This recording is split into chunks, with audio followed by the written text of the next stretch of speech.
Hello there, Mr. Sutton here, bringing you the AB Calculus Chapter 2, Quiz 2 Review Solutions on Continuity and Rate of Change. For this problem, we're trying to find intervals of continuity for this graph. Let's begin by finding the discontinuities and leaving those out. So we see that we have a removable discontinuity here at -7 and at +1. We also have an infinite discontinuity, an asymptote, here at x equals -2. Since there are no endpoints, we can start at -infinity and go until this -7 removable discontinuity. Our next interval is going to be from -7 to that asymptote at -2, and then from -2 to +1, and then finally from +1 to +infinity. For this problem, we're trying to write intervals of continuity for this crazy-looking graph. Now, there's a whole bunch of discontinuities here. Let's start by noting the endpoints. So we have an endpoint at x equals -7, so everything to the left of that's an undefined area. So from -7 until, looks like we're going to +infinity over here. And now for other discontinuities, I'm going to start with the infinite discontinuities. So we've got an asymptote at x equals -4, and also another one over here at 3. We have some jumps going on. We have a jump at -2, and another one at 1. And we've also got some removable discontinuities. We've got one actually at the endpoint here at -7, and over here at 0, and also over here at x equals 5. So let's go through and write our intervals now. So we start at -7, rounded parentheses, because we're not including that as an endpoint. And actually, we wouldn't even need to put a bracket if it were solid. So we're going from -7 to -4, then from -4 to -2, and then from -2 to 0, 0 to 1, from 1 to 3, from 3 to 5, and from 5 to +infinity. For this problem, we're trying to find points and types of discontinuities for this f of x function. Since this is a polynomial, it has no discontinuities, so there are no points of discontinuity. For this problem, we're trying to find points and types of discontinuity for this weird-looking function. Now, if we look at the individual parts here, this first term is exponential, which is known to be continuous everywhere. The next part is a sine function, which is also known to be continuous. Since exponential and sine of x are both continuous, this whole function is continuous and has no points of discontinuity. We're trying to find points of discontinuity and their types for this problem here. Since this is a rational function, we have to look for things that are going to make the denominator 0. And to do that, it's also good to factor this so we can see if we have any common factors with this x minus 1 up here. So we've two things that multiply to -4 and add up to 3. That would be -1 and +4. And we see that these x minus 1s are going to cancel. So that means that x equals 1 has a removable discontinuity, and x equals -4, the 0 down there that we could not cancel out, that's going to be an asymptote, an infinite discontinuity. In order to prove continuity at a single point, like we're trying to do on this problem, we need to do three things. We need to show that the function exists at that point, that the limit exists at that point, and that the function value and the limit equal each other. So in practice, to do that, we end up trying to find the left side limit, the right side limit, and the function value. So let's start that on this problem. I'm going to start with my left side limit at 0. So that's going to be whatever I get when I plug 0 into this first function here, because this was for x values less than 0. So 3 minus 0 squared is 3. Next, I try the right side limit. So that's going to be plugging into this second rule here, which gives me a value of 2. Now, normally, I would go ahead and actually find the function value, which happens to be the same as the left side limit. It's 3. But I see that these limits are different, which tells me right away that the limit as x approaches 0 from both sides does not exist. Because the limit doesn't exist, that tells me my function is not continuous at x equals 0. To determine whether or not this function is continuous at x equals 0, I need to figure out the two-sided limit at x equals 0, the function value, and then I need to make sure that they both actually equal each other. So for the two-sided limit, this is kind of a weird setup for this function. Basically, whenever x does not equal 2, we use this rule here. So you could think of this rule as standing for x less than 2 and also x greater than 2. So to find the limit as x approaches 2, I basically need to plug into this rule where x does not equal 2. So we have the limit then as x approaches 2 of this rule here. And I've taken a moment to factor this. So x minus 2, x minus 3 in the numerator.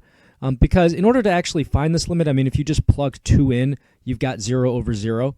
So we need to cancel out these x minus 2's, leaving us with just the limit as x approaches 2 of x minus 3. And if I plug 2 into this, I get negative 1 for my limit. So my limit exists. I've verified that part of proving that I have continuity at x equals 2. Now I need to figure out f of 2 itself. And that's just whatever I get when I plug 2 into the function, which is, let's see, 2 minus 3 is going to be negative 1.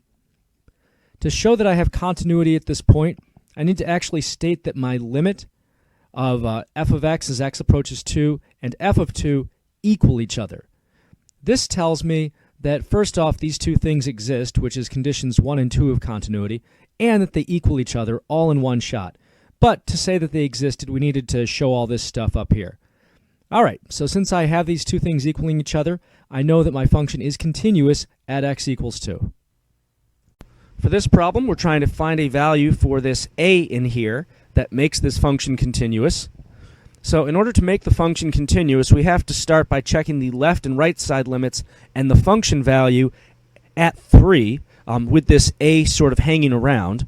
So our left side limit, that's going to be plugging 3 into x squared minus 1. So 3 squared minus 1, or 9 minus 1, which is 8.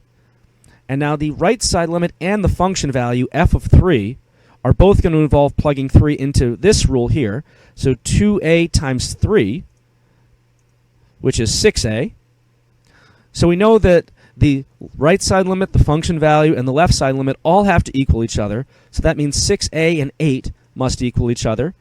Dividing both sides by 6, we can reduce that to 4/3 for our a value. For this problem, we're asking if the IVT, the Intermediate Value Theorem, shows the existence of a c such that f of c equals 7 over the interval negative 2 to 3 for this quadratic function. So we always have to start by checking continuity. Since this is a polynomial, our function is continuous everywhere, including the interval from negative 2 to 3. So that means the IVT at least has a chance of applying. Now, in order for the intermediate value theorem to work, to guarantee that we can find a y value of 7 on this interval, we need to be continuous on the closed interval, and we also have to ensure that the beginning and ending y values, that the 7 is between those. So our first y value, what we get when we plug in negative 2 to our function, let's see, that's going to be 4 minus 10, so negative 6, minus another 4, so negative 10. And then we've got, let's see here, 3 plugged into this function. That's 9 plus 15 minus 4, so that's going to be 20. Is 7 between negative 10 and 20? It is. Therefore, the IVT guarantees that 7 exists as a y value for this function on this interval. For this next problem, we're trying to see if the IVT shows the existence of a c such that f of c equals 0 for this function on this interval. Now, with IVT, we have to ensure that the function is continuous on the interval in question. That way, we're guaranteed to run through all the y values from beginning to end. For this one, we notice that we have an infinite discontinuity at x equals 7. Since we have a discontinuity that's actually inside this interval from 6 to 12, that means that the IVT does not apply, and we can't go any further with this problem. For this problem, we're trying to show that the IVT guarantees f of c equals 0, so we have a y value of 0 for this function on the interval from x equals 0 to x equals 5. To make this happen, we first have to show that this function is continuous on the interval, the closed interval from 0 to 5. So this is an exponential function. It's a decaying exponential function for parts of it. So that means it's continuous everywhere, including 0 to 5. Next, we have to check to see that 0 is between the beginning and the ending y values, which means we have to find the endpoint y values. To do that, we're going to plug the endpoint x values of 0 and 5 into the function. So if I plug 0 in for x, I've got 1/2 to the negative 5. That's really 2 to the positive 5, or 32. Now if I plug 5 in for x, that's 1/2 to the 0 power, which is going to be just 1. Is 0, the y value we're looking for here, between 1 and 32? It is not. It just misses the cutoff. So since 0 is not between the endpoints, that means the IVT can't guarantee that we're going to find y value 0 on this interval. There still might be a y value of 0. We can't exclude it. However, we have no guarantees that we're actually going to find it. For this problem, we're given this function 2x squared plus 4, and we're trying to find an equation of a secant line through x equals -3 and x equals positive 4. So in order to get the equation of a secant line, we first need the average rate of change, because that gives us the slope of a secant line. So to get average rate of change, we need to do basically y2 minus y1 over x2 minus x1. So f of 4 minus f of -3 over 4 minus -3. F of 4, that's going to be, let's see, that's 16 times 2, so 32 plus 4 is 36. And then f of -3, that's 18 plus 4, or 22. So we have 36 minus 22 all over 7. That's 14 over 7, which reduces to 2. Next, to get the equation of a secant line, it's good to use point-slope form on this. So y minus y1 equals m times x minus x1. The slope is just going to be this 2 here that we just found. And for x1 and y1, we can use either endpoint here. So we either plug in -3 and get the y value out of that, or plug in 4 and get the y value out of that. If we plug in -3, we saw that that was 22.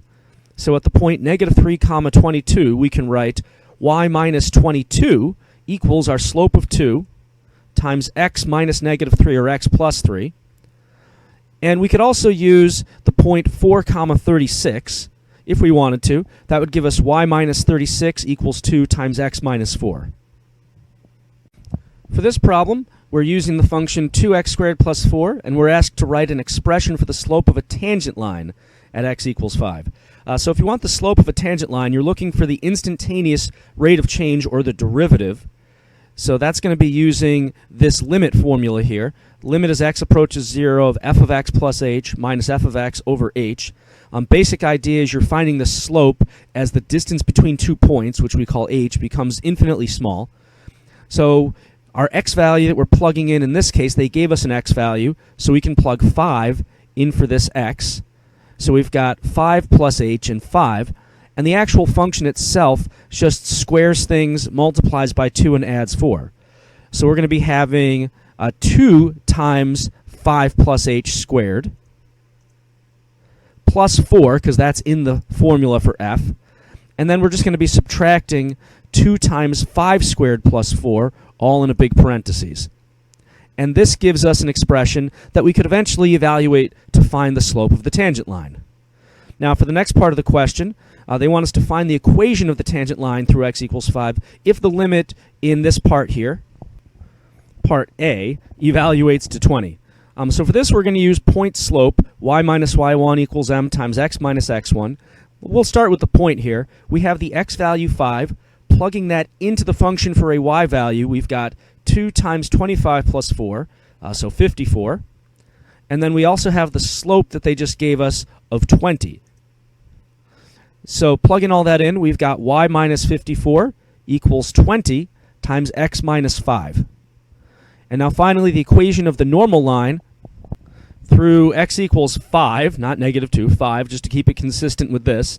It's actually going to be the same as the slope of the tangent line, except that it's perpendicular. Normal lines are perpendicular to tangent lines. So that means the slope is going to be the opposite reciprocal of 20. So we still have y minus 54. We're still going to have x minus 5 in a minute. The slope now is going to be -1 over 20. And then x minus 5 is the same, and there's the equation of your normal line.